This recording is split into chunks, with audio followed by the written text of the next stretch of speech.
beranggapan ada 3 ranah yang bisa diukur di dalam diri manusia sebagai pelajar. Yang pertama ranah afektif, yaitu yang berkaitan dengan sikap ya. Terus ada kognitif yang berkaitan dengan kemampuan intelektual atau intelijensinya. Selanjutnya psikomotor yang berkaitan dengan ranah kemampuan motorik ya, kemampuan aktivitas fisik. Jadi nanti pembicaraan kita mengenai pengukuran hasil belajar itu akan kita batasi pada kerangka yang telah kita sebutkan tadi. Nah, pertanyaan yang mungkin muncul adalah sebenarnya dalam pembelajaran di sekolah itu apakah semua mata pelajaran harus diukur ketiga ranah itu, atau sebenarnya mata pelajaran hanya mewakili salah satu dari 3 ranah itu. Nyatanya di dalam pembelajaran, praksis pembelajaran di sekolah itu masih terdapat kebingungan ya atau ambiguitas, karena nyatanya hingga saat ini kita masih mengenal istilah, misalnya kalau di SMK ada mata pelajaran produktif gitu ya, ada mata pelajaran normatif. Jadi apakah mata pelajaran produktif membutuhkan pengukuran pada domain afektifnya? Nah, itu masih jadi perdebatan. Hingga saat ini belum ada semacam ketegasan ya. Nah, apakah mata pelajaran mewakili dari ranah-ranah itu, atau sebenarnya setiap mata pelajaran memiliki unsur dari ketiga ranah itu. Jadi itu masih menjadi perdebatan. Nanti kita akan coba ulik di di diskusinya ya. Nah, sekarang saya mau cepat saja menjelaskan domain-domain ini. Yang pertama itu ada domain kognitif ya. Domain kognitif ini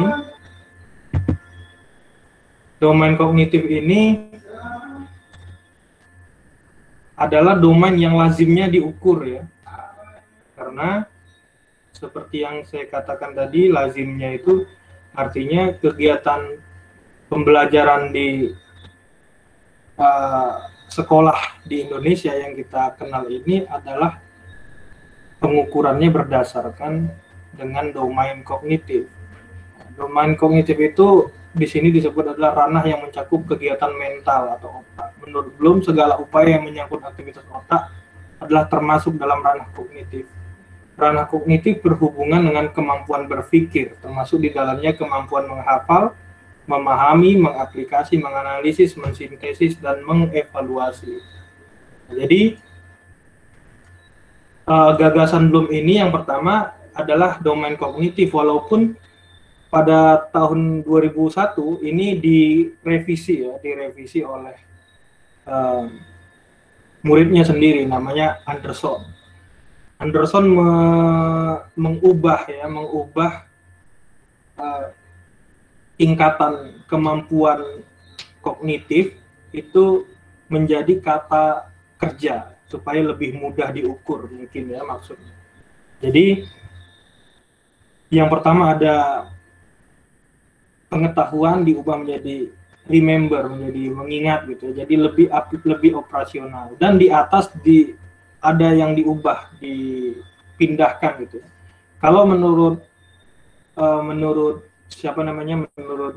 Bloom yang paling tinggi adalah evaluasi, sementara menurut Anderson ini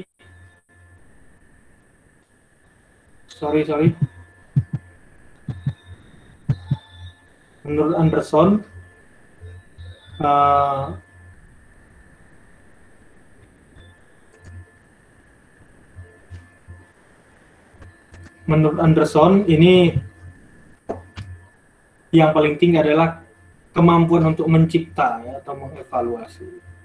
Nah, dari kerangka ini kemudian lahir istilah lower order thinking skills ya, atau LOTS. Yang selanjutnya ada HOTS juga. HOTS itu high order thinking skill. Jadi kemampuan berpikir tingkat tinggi itu dimulai dari kemampuan menganalisis, mengevaluasi, dan menciptakan sesuatu.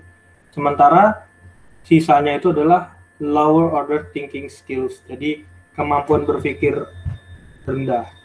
Nah, apakah ini menjadi level yang bisa digunakan untuk menjustifikasi kecerdasan orang gitu? Nah, bisa iya, bisa tidak gitu. Karena kalau di tingkat sekolah dasar mungkin saja dia memang belum harus meng-create gitu. Atau justru sebenarnya dia harus meng-create, hanya kadarnya saja yang berbeda. Ini masih menarik sekali untuk diperdebatkan. Yang jelas, masalah yang ingin kita kaji di sini adalah bagaimana cara mengukur domain ini gitu. Nah, bentuk pengukuran di domain kognitif ini ada sangat banyak. Yang pertama itu ada tes pertanyaan lisan di kelas. Jadi semacam interview. Saya pernah membuat ujian yang sifatnya interview ya. Jadi itu dibolehkan di dalam pengukuran.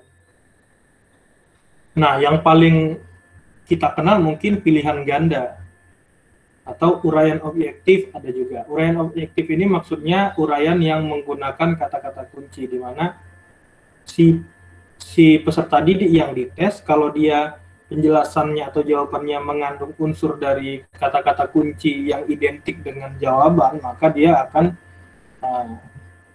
dianggap benar.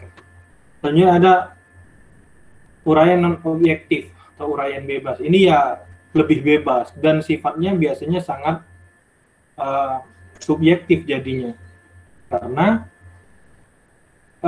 bisa jadi kemampuan imajinasi si siswa ini sangat bagus sehingga dia bisa menjelaskan sesuatu menjadi lebih detail gitu ya, menjawab sesuatu yang sederhana dengan kompleks gitu. Ini mungkin agak memakan waktu kalau Anda jadi guru ya untuk menerapkan ini, tapi tentu saja lebih bagus dibanding pertanyaan-pertanyaan yang model-model pengukuran yang sebelumnya. Nah, terus ada jawaban atau isian singkat ya. Ini biasanya tidak mampu untuk merepresentasi sesuatu yang sifatnya kompleks. Seperti tadi kan kalau kita lihat segitiga ini kan ada domain-domain, ini ada hierarki kemampuan ini ya. Jadi kalau pertanyaan dasar ya paling dia bisa digunakan untuk mengukur yang masih level LOTS ini ya, bagaimana mengaplikasikan, misalnya itu kan masuk ke dalam ranah apply, mengaplikasikan atau memahami, dan paling dasar itu mengingat. Jadi pertanyaan-pertanyaan yang bisa digunakan itu tentu saja harus bersesuaian dengan level mana yang ingin diukur, menjodohkan portofolio dan performance. Jadi Anda harus bisa memilih sesuatu pengukuran, sesuatu bentuk alat ukur itu mau digunakan untuk mengukur pada level yang mana gitu. Nah, menurut saya misalnya kalau saya ajukan pertanyaan, apakah kemampuan berpikir kritis itu atau higher order thinking skill, kemampuan berpikir tingkat tinggi itu tepat kalau pengukurnya pakai pilihan ganda? Coba dijawab. Kira-kira gimana menurut kalian?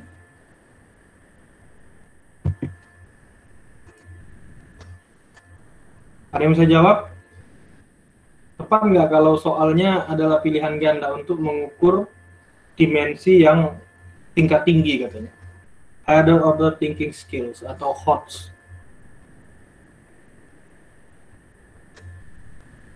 Coba satu orang, ada yang bisa jawab?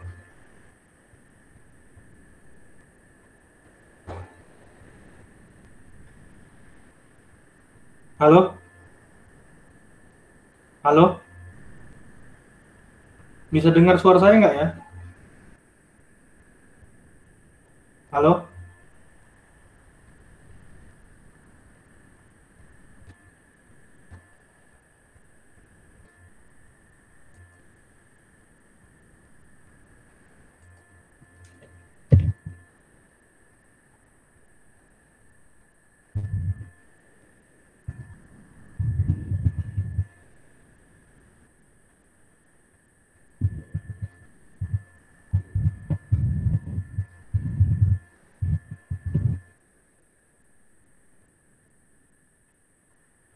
Halo?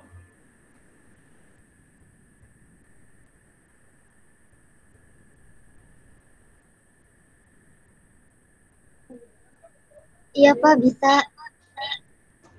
Iya Pak. Ya, saya seperti ngomong sendiri. Coba kalian diaktifkan kameranya dong, supaya saya bisa lihat juga interaksinya. Lagi pada dijawab sih.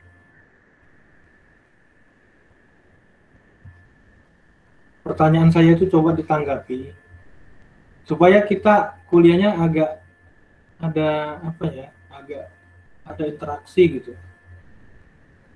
Dan supaya saya punya petunjuk bahwa saya sedang didengar gitu. Kalau enggak, saya seperti ngomong sendiri, enggak enak.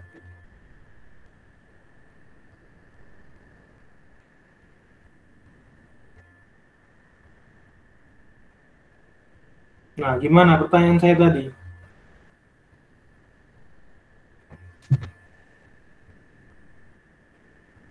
Bisa nggak kira-kira?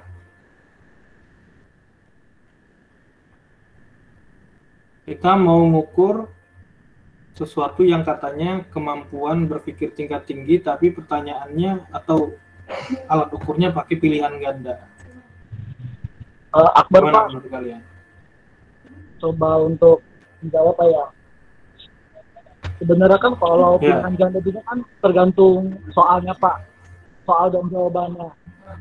Bisa saja menggunakan dari soal itu menggunakan bahasanya juga atau diksi pemilihan kata yang tingkat tinggi juga Pak. Misal, jadi seolah-olah soalnya itu dibuat menjadi ambigu atau pengecoh dari sebuah jawaban yang akan dipilih gitu Pak.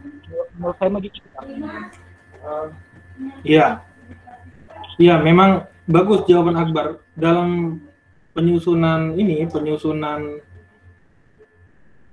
instrumen pilihan ganda, ada yang disebut distraktor ya, ada yang disebut pengecoh, ada yang disebut juga daya beda atau perbedaan antara pilihan-pilihan jawaban. Tapi dalam pilihan ganda kan tetap saja ada unsur laki kan, ada unsur keberuntungan kan.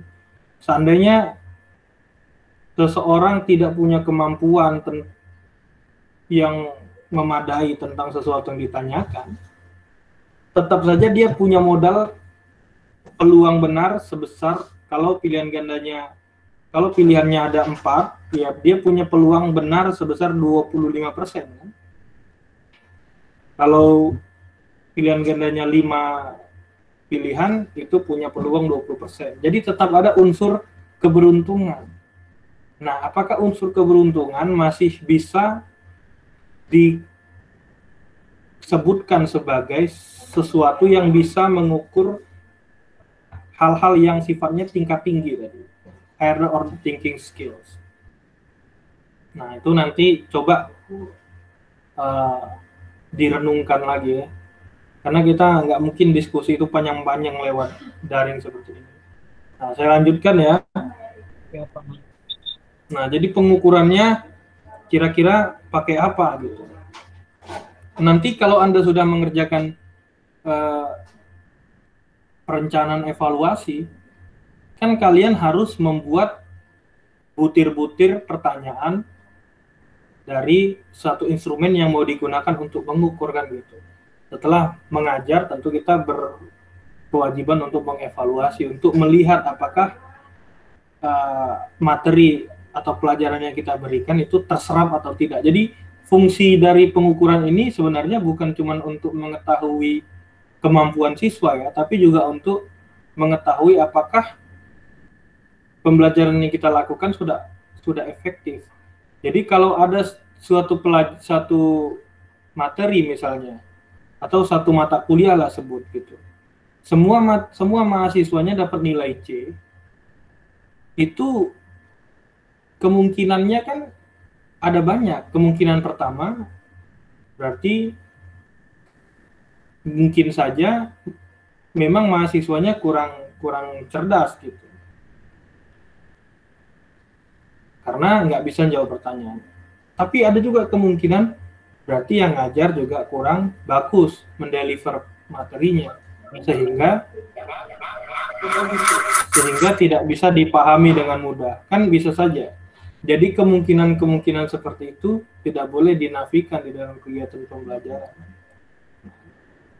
Jadi kalau seandainya ada misalnya dosen yang Anda evaluasi terus ngambek, ya berarti dia belum memahami prinsip dasar dari kegiatan yang disebut pengukuran atau evaluasi, gitu ya.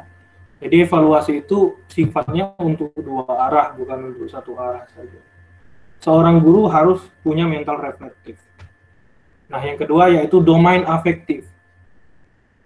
Domain afektif ini adalah ranah yang berkaitan dengan sikap dan nilai. Jadi ini semakin abstrak gitu. Sikap ini kan kadang-kadang kita sulit untuk memberi penilaiannya gitu. Karena kadang-kadang dia sangat dekat dengan kolusi-kolusi dan nepotisme. Misalnya, saya sebut saja contoh soal. Kalau dalam kelas gitu, ada seseorang yang dalam tanda kutip good looking misalnya. Biasanya yang good looking ini, kalau ketemu sama katakanlah pengajar yang kebetulan juga dalam tanda kutip misalnya mata keranjang, ya. Misal tadi yang good looking adalah yang perempuan dan penilainya gurunya adalah laki-laki, ya, mata keranjang misalnya. Nah, ini kan sangat memungkinkan adanya penilaian tidak objektif, karena biasanya orang, kalau kita dengar selentingan, orang cantik itu selalu benar gitu ya. Nah, ini yang harus kita pahami, bahwa di dalam kegiatan evaluasi itu ada hal-hal semacam itu, ada bias-bias seperti itu. Maka sebenarnya tugas evaluator itu berat. Mungkin Dilan juga nggak sanggup. Jadi ada hal yang seperti itu. Nah, ranah afektif itu mencakup watak perilaku.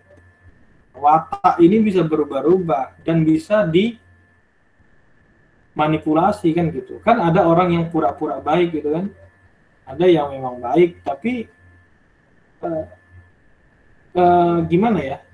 Itu sangat sulit untuk diukur. Maka ranah afektif ini biasanya dalam penelitian sering ditinggalkan gitu karena kerumitannya untuk diukur. Nah, beberapa pakar mengatakan bahwa sikap seseorang dapat diramalkan perubahannya bila seseorang telah memiliki kekuasaan kognitif tingkat tinggi. Jadi ada prasyarat lagi bahkan. Biasanya kalau orang yang punya kemampuan kognitif tingkat tinggi, pola afeksinya akan berubah, akan bisa ditebak gitu.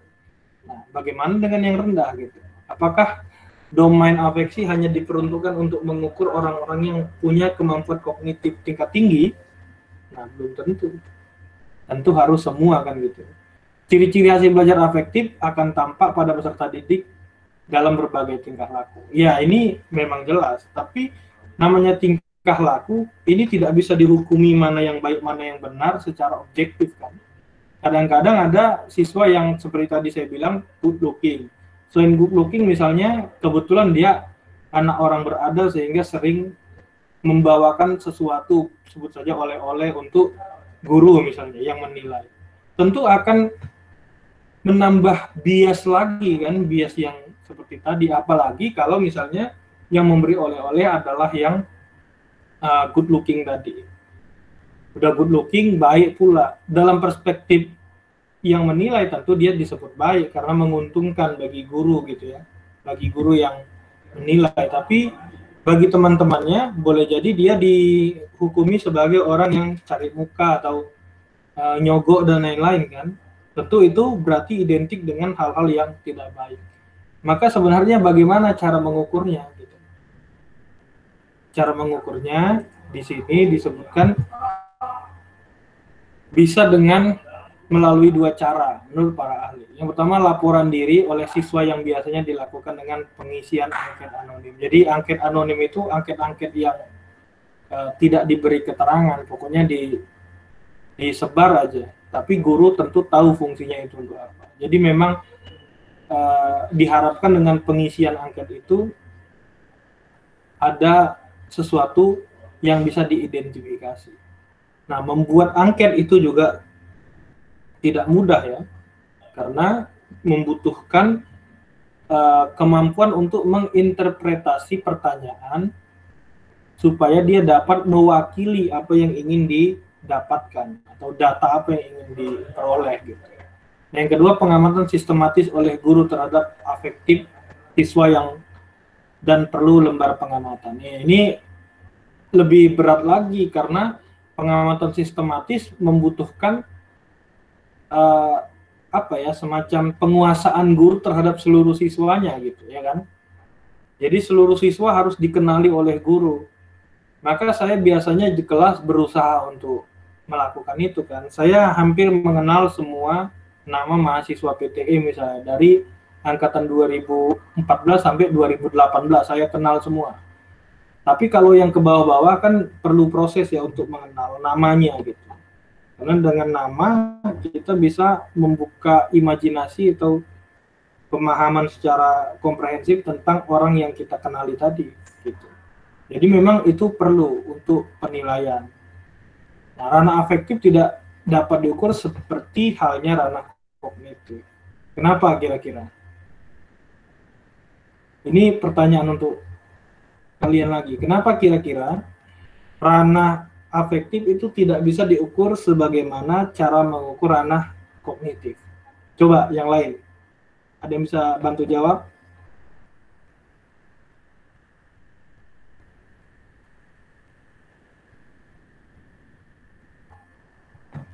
Ada yang bisa bantu jawab? Samsurido?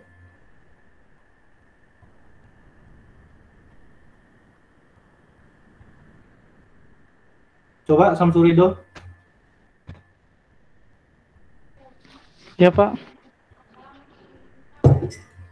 Kenapa nggak bisa diukur dengan cara mengukur domain kognitif? Menurut kamu?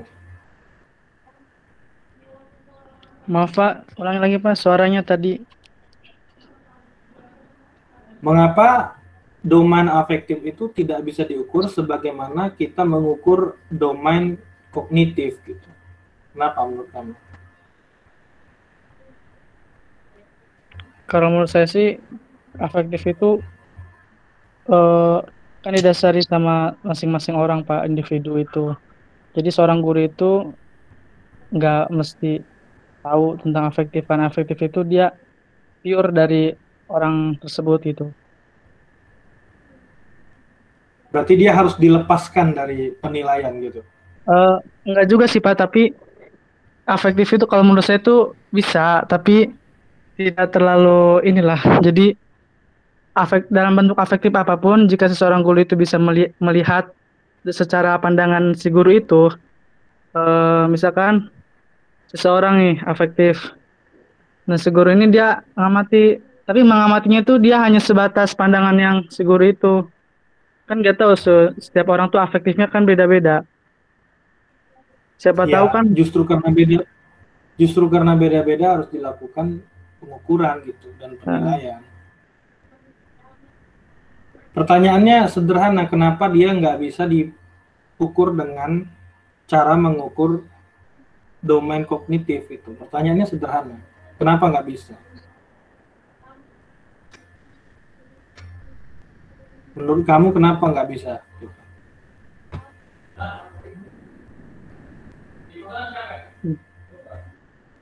kenapa ya? Mungkin karena ranahnya Pak emang beda. Ya, nanti ini setelah ini nanti saya kasih tugas ya, pertanyaan-pertanyaan yang tidak bisa dijawab ini saya serahkan ke kalian untuk dicari jawabannya. Jadi Ya, nanti ada beberapa pertanyaan di akhir yang saya pilihkan supaya dijawab. Oke, saya lanjutkan ya. Nah, jadi cara mengukurnya itu dengan skala. Skala yang biasa digunakan adalah skala Trustone. Trustone itu tingkat kebenaran ya. Yang kedua skala Likert. Jadi dia memang tidak menggunakan tes, tapi dengan menggunakan pengukuran yang memanfaatkan skala gitu, untuk mengetahui apakah seseorang ini misalnya sebut saja menyukai pelajaran atau tidak gitu ya, dan lain sebagainya yang bisa diukur. Nanti bisa dicari lebih lanjut bagaimana penjelasan mengenai domain afektif ini. Sumbernya bisa dicari di internet. Nah, yang selanjutnya ini saya lupa tadi untuk gantinya. Itu ranah psikomotor, domain psikomotor. Psikomotor ini juga bertingkat ya. Jadi belum ini juga bisa disebut membuat suatu hierarki di dalam teorinya itu. Yang pertama itu paling dasar, paling mudah. Artinya setiap yang diletakkan di paling bawah itu menurut Bloom adalah sesuatu yang paling mudah, yaitu imitation.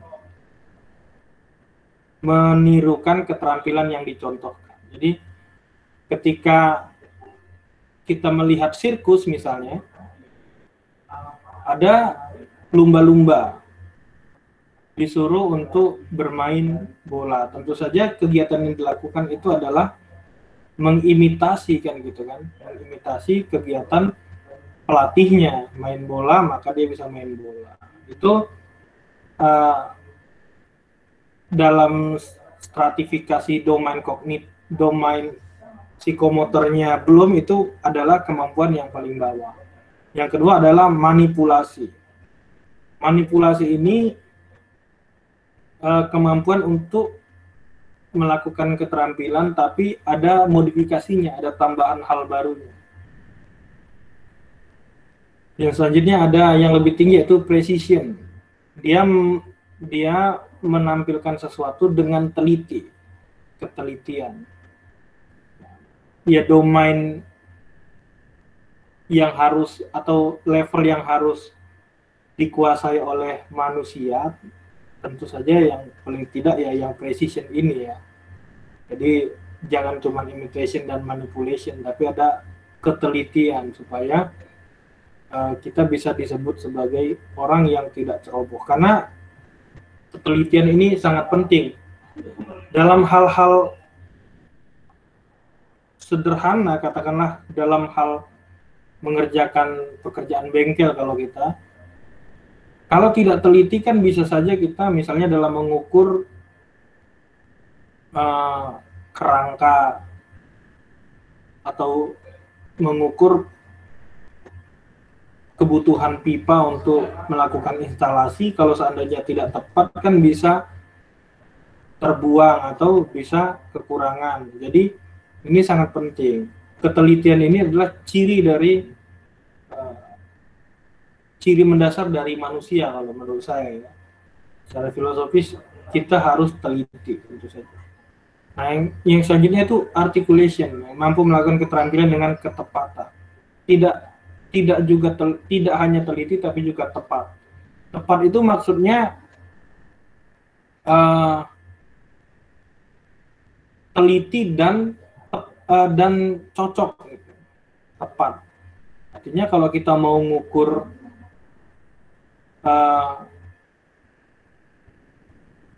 katakanlah arus listrik, maka kita harus menggunakan sesuatu yang teliti dan tepat juga. Contohnya ya kalau menggunakan multimeter jangan lupa untuk memindahkan arah stupnya itu ke arah pengukuran tegangan kan gitu kan. Kalau mengukur tegangan jadi pakainya voltmeter gitu. Kira-kira seperti itu. Baru yang terakhir adalah naturalization, membuat perubahan dari keterampilan yang ada. Ini dalam ranah kognitif seperti mencipta. Jadi kemampuan-kemampuan ini menurut Bloom adalah sesuatu yang bertingkat. Bagaimana cara mengukurnya? Jadi cara menyampaikan saya sebenarnya tadi sangat sederhana, dari ranah apa terus bagaimana cara mengukurnya. Saya berharap semua bisa memahami apa yang saya maksudkan ya. Nah, pemilihan hasil belajar psikomotor atau keterampilan harus mencakup persiapan, proses, dan produk. Jadi menurut Bloom ini setidaknya ada 3 tahapan yang dilalui dalam mengukur keterampilan, yaitu persiapan, ya, terus proses dan produk. Jadi ada persiapan, ada pelaksanaan, dan ada hasil gitu. Penilaian dapat dilakukan pada saat proses berlangsung, yaitu pada waktu peserta didik melakukan praktek, atau sesudah proses berlangsung dengan cara mengetes peserta didik. Jadi kalau Anda misalnya ngasih tugas praktek, katakanlah menginstalasi atau memanfaatkan mikrokontroler untuk mengontrol sesuatu, siswa disuruh merangkai, terus Anda bisa melihat prosesnya ya pada saat melakukan praktik, atau bisa melihatnya setelah selesai baru menanya-nanyakannya gitu. Nah, cara yang digunakan itu adalah observasi. Observasi sebagai alat penilai banyak digunakan untuk mengukur tingkah laku individu atau proses terjadinya suatu kegiatan yang diamati. Jadi, kalau yang pertama tadi kognitif ada tes yang banyak itu. Nah, kalau mengukur ranah afektif itu pakai skala, Likert dan Truston tadi. Kalau yang ini dengan observasi. Nah, observasi itu banyak bentuknya ya. Tentu harus dibuat lembar observasinya. Tes untuk mengukur ranah psikomotor adalah tes untuk mengukur penampilan atau kinerja atau performance yang telah dilakukan dan dikuasai peserta didik. Tes tersebut dapat berupa yang pertama tes paper and pencil. Jadi ya pakai paper and pencil gitu. Sederhana aja. Paper based test gitu ya. Terus ada tes identifikasi. Identifikasi yaitu biasanya menguji ketelitian. Tetap itu semua masih dalam payung yang disebut observasi. Tes simulasi. Jadi simulasi biasanya bisa menggunakan software atau menggunakan rekaan yang Anda buat sendiri. Baru tes unjuk kerja. Tes unjuk kerja biasanya langsung disuruh mengerjakan sesuatu yang telah ditugaskan. Jadi kira-kira itu yang ingin saya sampaikan. Ke depan nanti kita akan mencoba untuk membuat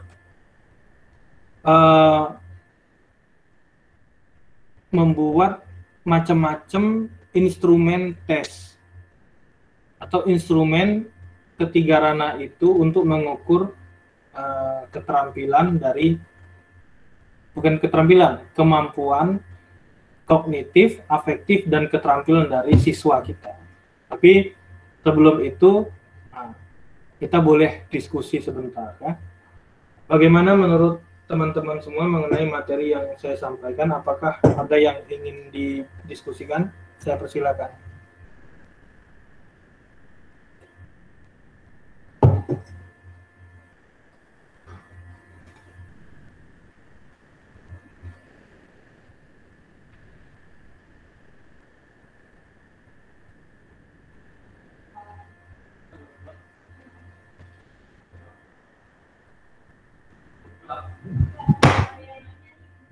Ayo, saya sambil ngetik soal ini untuk kalian.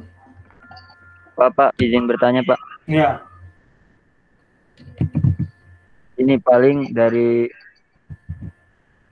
yang psikomotor tadi, apakah psikomotor itu suatu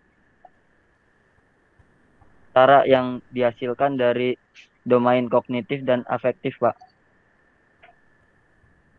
Coba diulang.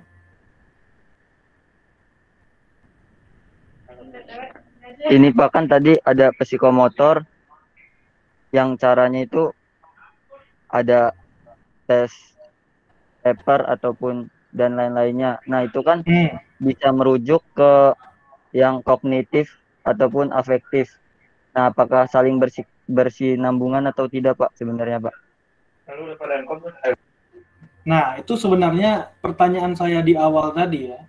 Jadi, menurut Bloom itu pengetahuan manusia itu saling terhubung. Jadi, afektif, psikomotor, dan kognitif itu sifatnya integratif ya, saling berhubungan, saling melengkapi. Nah, supaya mudah dipahami, saya kasih contoh aja. Misal, kalian mungkin bisa langsung mencari-cari nih, teman sekelas ini yang sifatnya seperti yang saya contohkan ini siapa. Jadi ada seseorang yang dia nggak mampu untuk katakanlah menjelaskan dengan terstruktur baik gitu ya, deliverynya tentang sesuatu. Kalau kalian minta ajarin itu dia nggak pintar gitu. Tapi kalau dia langsung mengerjakan sesuatu itu, misalnya dikasih masalah, minta perbaiki apa kayak laptop atau apa, dia langsung bisa. Berarti kira-kira si orang ini gimana? Kalau kita pakai perspektif Bloom tadi. Jadi ada laptop nih, laptopnya mau diinstal ulang gitu. Kamu minta ajarin temenmu itu, ajarin dong cara install ulang. Nah, dia nggak bisa ngajarin. Tapi dia bisa langsung menginstal ulang laptop yang kamu punya tadi gitu. Nah, kira-kira gimana itu orangnya? Ini untuk jawab pertanyaan kamu tadi.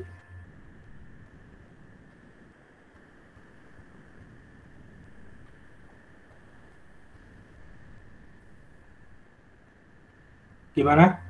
Ada kan orang yang dia sangat terampil tapi tidak ahli dalam menyampaikan sesuatu gitu. Mungkin domain psikomotoriknya lebih dominan, Pak. Nah, gitu. Atau agak-agak nyinggung ke politik misalnya, kita sebut aja Pak Jokowi. Pak Jokowi itu kan jargonnya kerja gitu. Kerja itu identik dengan apa? Psikomotorik. Psikomotor kan? Tapi pekerjaan itu tentu harus juga dilandasi pada attitude. Attitude itu sikap kan? Sikap dan tentu saja kemampuan berpikirnya. Jadi selain bekerja tentu harus mikir dulu kan gitu. Sekarang kalau kita mau buat simulasi, sebenarnya kerja itu untuk siapa? Dalam hal ini misalnya ranah psikomotor itu untuk siapa? Yang dominan psikomotor itu harusnya siapa? Yang dominan kognitifnya harusnya siapa? Yang dominan afeksinya harusnya siapa? Dan guru misalnya harusnya dia seperti apa gitu, struktur dirinya itu seperti apa, konsep dirinya.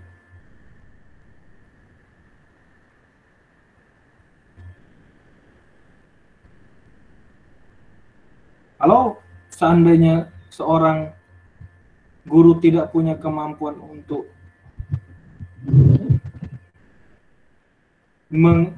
berargumentasi, dalam hal ini tentu saja mewakili ranah kognitif, apakah dia bisa menjadi guru yang baik? Kalau seorang guru misalnya domain kognitifnya baik, psikomotornya juga baik, tapi katakanlah suka marah-marah misalnya, itu kan ranah afektifnya berarti bermasalah gitu. Jadi harusnya yang ideal itu yang gimana? Tentu saja yang ideal harus bisa semuanya, kan begitu kan? Nah, jadi mengapa guru itu perlu berpikir panjang? Karena memang tuntutan menjadi guru itu sangat berat. Itu yang harus kalian pahami. Kalau seandainya kita lemah di salah satu domain, ini belum cerita tentang siswa yang mau kita ukur ya, tapi diri kita dulu. Maka kita harus menambal yang kurang, mempertahankan yang sudah baik. Jadi kira-kira seperti itu. Nah, untuk menjawab pertanyaan Adib, apakah berhubungan? Ya tentu saja berhubungan. Gitu. Ada yang lain?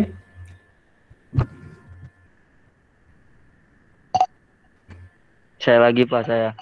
Nah, coba. Tadi kan ngebahas yang masalah guru harus memiliki domain-domain tersebut. Nah, sebelum menjadi guru, contohnya kayak kita semua gitu, kan belajar perihal seperti ini. Nah, jikalau udah lulus dan ingin mendaftarkan guru atau mungkin udah jadi guru, apakah ada pelatihan lebih gitu untuk menunjang dari domain-domain tersebut, Pak? Ya, pelatihan-pelatihan itu mestinya ada. Misalnya dari pelatihan yang paling wajib ya, tentu adalah pelatihan profesi kan gitu. Hanya saja kita tidak usah terlalu ini ke sana, karena ini bukan kuliah tentang perencanaan masa depan ya, tapi ini kuliah bagaimana cara merancang suatu pengukuran. Saya hanya memberi contoh-contoh itu supaya kalian bisa punya bayangan. Misal saya ambil contoh-contoh yang dekat saja ya. Katakanlah skripsi kakak tingkat kalian itu di dalamnya ada praksis dan teori tentang suatu kegiatan belajar. Nah, di sana ada dituliskan bagaimana cara merencanakan suatu kursus atau suatu pelajaran. Sebut saja misalnya yang baru ujian itu ada DESI ya, Teh DESI itu buat suatu media pembelajaran pemanfaatan PLC. Berarti kan dia membuat suatu rencana pembelajaran. Rencana pembelajaran itu harus diimplementasikan. Nah, berarti dia mengerjakan suatu strategi atau teaching method gitu ya di dalam implementasi konsep dia tadi. Setelah itu nggak sampai di situ karena kegiatan belajar setidaknya punya 3 unsur. Setelah itu baru pengukuran atau evaluasinya. Nah, pertanyaannya apakah evaluasi yang disiapkan itu, direncanakan itu sudah tepat?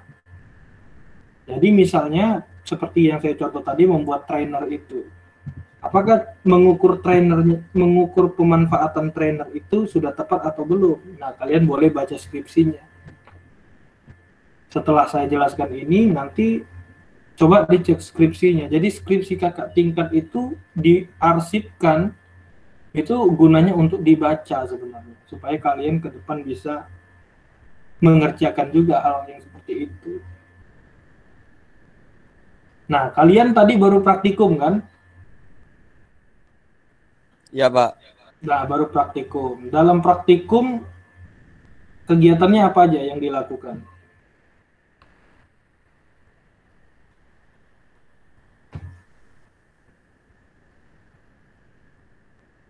Mengulas materi, Terus mencari kebenaran dari teori,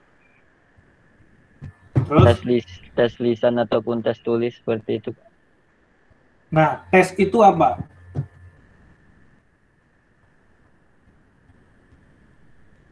Tes lisan dan tes tulis itu adalah kegiatan pengukurannya, gitu. Ya. Ya kan? Kalian diukur dengan cara apa tadi?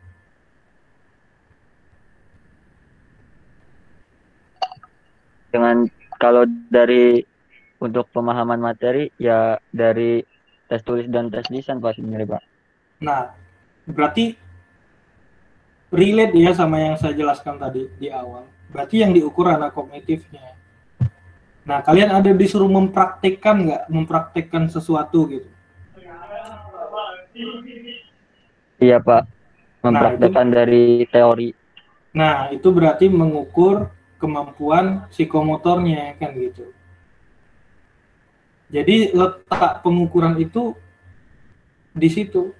Nah, kira-kira ada nggak tata tertib, terus ada nggak semacam peraturan supaya kalian turuti di dalam kegiatan praktikum tadi? Ada nggak hal-hal yang seandainya kalau kalian lakukan itu bisa ditegur atau apa gitu? Ada? Ada nggak itunya? Ada Pak, ya seperti terlambat ataupun Nah. kita harus selalu menerapkan K3. Nah, itu berarti ranah afektifnya. Berarti di dalam satu kegiatan praktikum kalian itu terjadi 3 domain pengukuran tadi kan. Ada kognitifnya, kalian diukur pengetahuan tentang materinya secara kognitif. Ada pengukuran afeksi, di mana perilaku tindak tanduk kalian selama pekerjaan praktikum juga dinilai. Terus ada yang paling utama tentu adalah psikomotornya, sehingga kalian diminta untuk mengulang ya, mengimitasi, atau bahkan kalau kalian bisa lebih canggih ya, kalian bisa membuat sesuatu yang naturalisasi tadi, yang dijelaskan oleh Aslet begini, tapi kalian punya cara lain, itu namanya naturalisasi. Jadi kegunaan dari evaluasi itu sebenarnya untuk hal-hal yang saya contohkan tadi. Nah, sampai sini bisa dipahami ya, kira-kira ya. Sudah bisa dibayangkan? Iya Pak, bisa Pak. Nah, nanti di pertemuan-pertemuan berikutnya kita akan coba untuk membuat atau menentukan indikator-indikator untuk petanda pengukuran. Jadi, misalnya saya sebut seseorang yang dikatakan memahami prinsip tadi praktikum apa?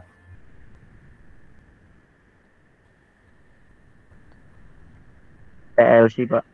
Nah, seseorang yang memahami prinsip dasar PLC itu indikatornya gimana? Misalnya kita buat indikator, satu, dia memahami apa-apa saja yang terdapat di dalam PLC. Terus bagaimana prinsip kerja PLC? Itu namanya indikator. Dari indikator di breakdown lagi jadi bentuk soal. Nah, nanti kita coba praktekkan untuk membuat soalnya itu. Supaya ketika Anda sudah harus mempraktekkan pembuatan butir atau pembuatan instrumen evaluasi, Anda sudah punya kemampuan atau keterampilan. Mungkin itu ya, Adib ya. Ada yang lain?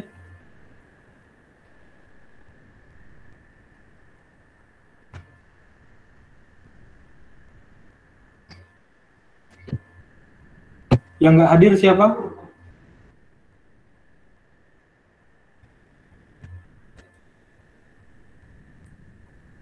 Yang nggak hadir siapa yang nggak hadir?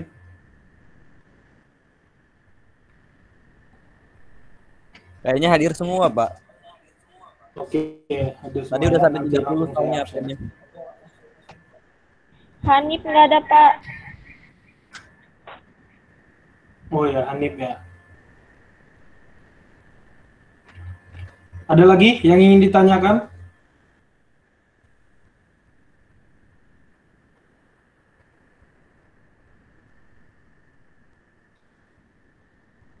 Ada lagi yang ingin ditanyakan?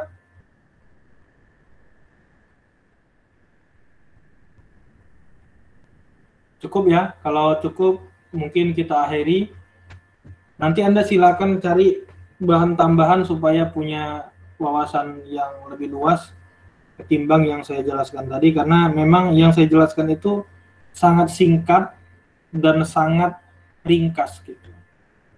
Harusnya kita bisa berbicara itu panjang lebar di kelas, tapi karena keadaan ya kita harus maklum lah mau gimana lagi ya. Mungkin itu yang saya sampaikan. Mohon maaf atas segala kekurangan. Saya akhiri. Assalamualaikum warahmatullahi wabarakatuh. Waalaikumsalam warahmatullahi wabarakatuh. Terima kasih, Mas. Pak. Terima kasih Pak. Makasih Pak.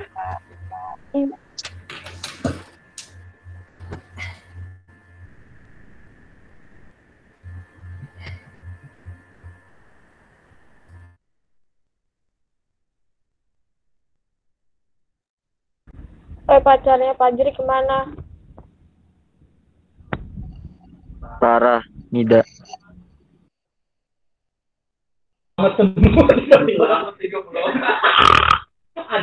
Ada yang nolak Hanif nggak ada? Bok. Bok. Langsung kan. Lanjutin Bar. Ada yang Lanjutin, dengar suara babi. Alhamdulillah di kosan koko ada ternak babi. Ini baru ada yang jantan satu, ada yang mencari betinanya. Coba lihat kok. Lihat kok babi-babinya.